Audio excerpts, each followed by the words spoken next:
Hello বন্ধুরা, কেমন আছো? আমি ভালো আছি। আজকে আছি করিমপুরে। রান্না হচ্ছে, না না ভাত চাপিয়ে দিয়েছি। ভাত এই যে কড়াইতে দেওয়া হয়ে গেছে, চাল। এই রান্না হচ্ছে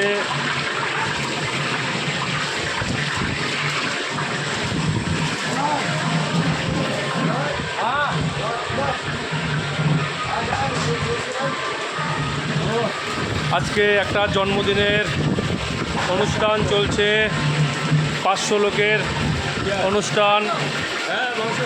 এই যে চিকেন চাপ রান্না হচ্ছে।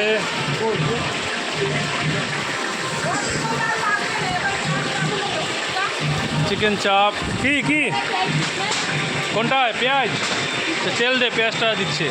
পেঁয়াজটা কাটো, পেঁয়াজটা কাটো বন্ধুরা।